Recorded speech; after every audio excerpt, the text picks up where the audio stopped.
जो बातें मनुष्यों के लिए असंभव है वो परमेश्वर के लिए संभव है। The things which are impossible with men are possible with God. ये जो वचन है परमेश्वर का हमें बताता है कि हम किस तरीके से असंभव को संभव बना सकते हैं। बहुत बार हम लोग अपने जीवन में सोचते हैं कि ये परेशानी हमारे जीवन में से कैसे जा सकती है। कुछ समय पहले हम बहुत निराशा से होकर गुजर रहे थे कि कैसे बच्चे पढ़ेंगे, नौकरी तो बहुत छोटी है,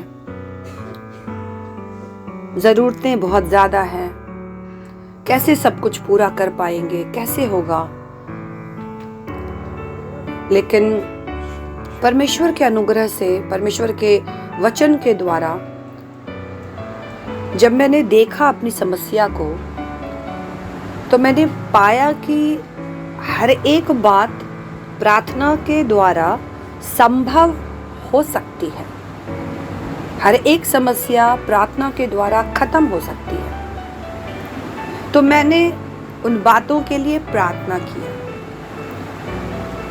देखा कि समस्या इतनी बड़ी नहीं है और कल जो होने वाला है या कल क्या होगा हम उसके बारे में नहीं जानते हैं और आज हम उसको लेकर के चिंता नहीं कर सकते।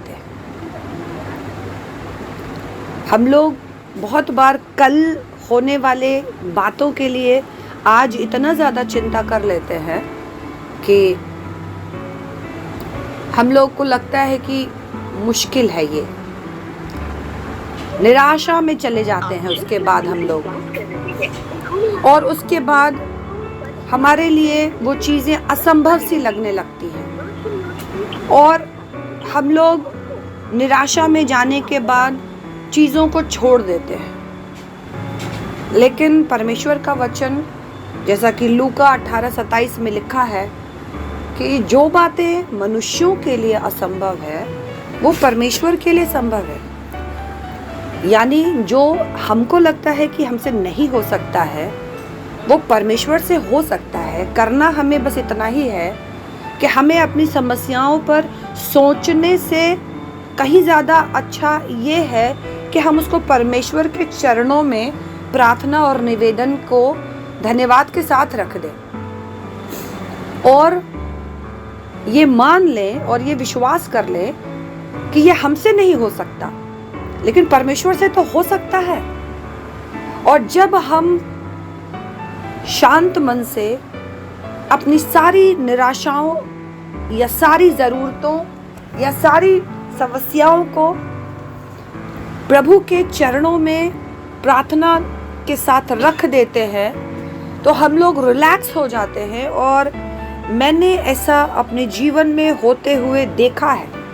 जैसे मैंने अभी बताया कि मैं निराश थी कि क्या होगा आगे, क्योंकि आज की परिस्थितियों को देखकर हम ना उदास हो जाते हैं। आज चीज़ें नहीं बदल रही हैं ऐसा सोचकर हम अकेलेपन के भी शिकार हो जाते हैं। लेकिन यदि हम परमेश्वर के ऊपर भरोसा रख के आगे बढ़ते हैं तो चीज़ें बदल रही होती हैं, हमें दिखाई नहीं पड़ता।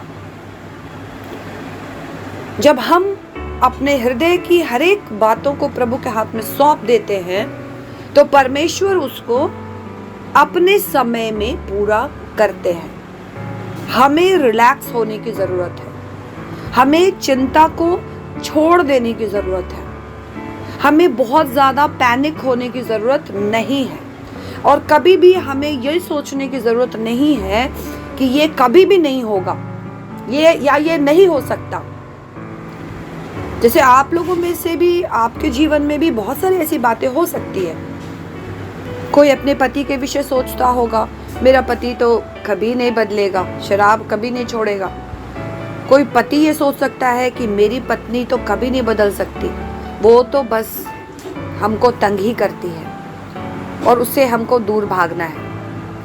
हो सकता है आपकी समस्या हो आपके बच्चे कि बच्चे सुनते नहीं हैं, बच्चे बहुत परेशान करते हैं, इनडिसिप्लिन है, ये तो कभी नहीं बदल सकते, है ना।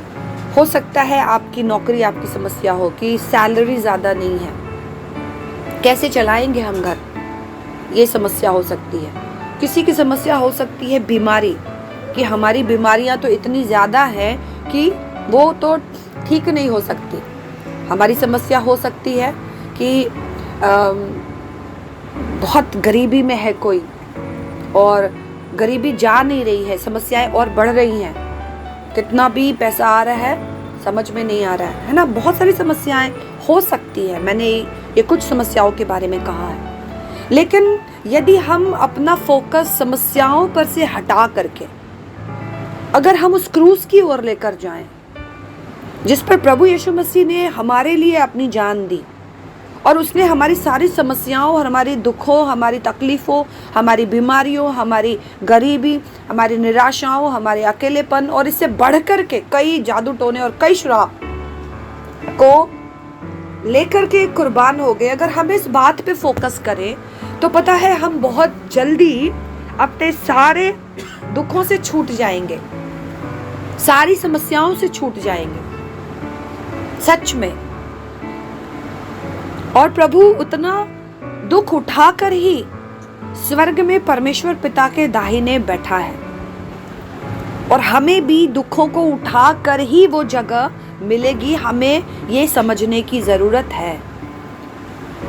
तो जब हम प्रार्थना में कहते हैं कि मुझसे तो संभव नहीं है प्रभु, लेकिन तू सब कुछ कर सकता है, जब हम इस वचन को घोषणा करेंगे, जब हम इस वचन को डिक्लेयर करेंगे, तो सचमुच में परमेश्वर उन बातों को देखेगा और कार्य करेगा हमारे जीवन में।